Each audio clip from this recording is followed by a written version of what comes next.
আমি হাঁটতেছি আর পড় বিছায়া যাইতেছে, ফেরেশতার পড়ের উপর দিয়ে আমি চলতেছি, এগুলো সব তার ছিঁড়া যেত,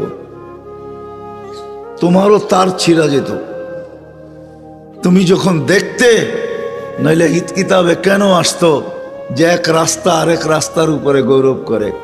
কিতাবে কেন আসতো বালুর কণা পর্যন্ত তার জন্য ইস্তেগফার করে, সমুদ্রের মাছ পর্যন্ত ইস্তেগফার করে? এগুলা যদি উদ্ভাসিত হতো, চোখের সামনে দেখতাম, তাহলে আমাদের সব তার ছিঁড়া থাকতো। পাবনার এক হাসপাতালে যথেষ্ট হতো না, প্রত্যেক এলাকায় এলাকায় হাসপাতাল হইতে হইতো, পাগলের হাসপাতাল, সব পাগল হয়ে যেতাম। আল্লাহ রসুল বইলা দিছে, দেখায়া দেয় নাই। এই জন্যই তো হাদিসে আছে, আল্লাহ রসুল বলছে দোয়া করতে চাইছিলাম, নিষেধ করে দিছে, নাইলে কইরা দিতাম দোয়া। তোমরা যে আপন জনকে দাফন করো, যেন আল্লাহ দেখায়া দেয় যে দাফন করার পরে কি ঘটে, তাইলে তোমরা একজনও আপন জনকে দাফন করতে না।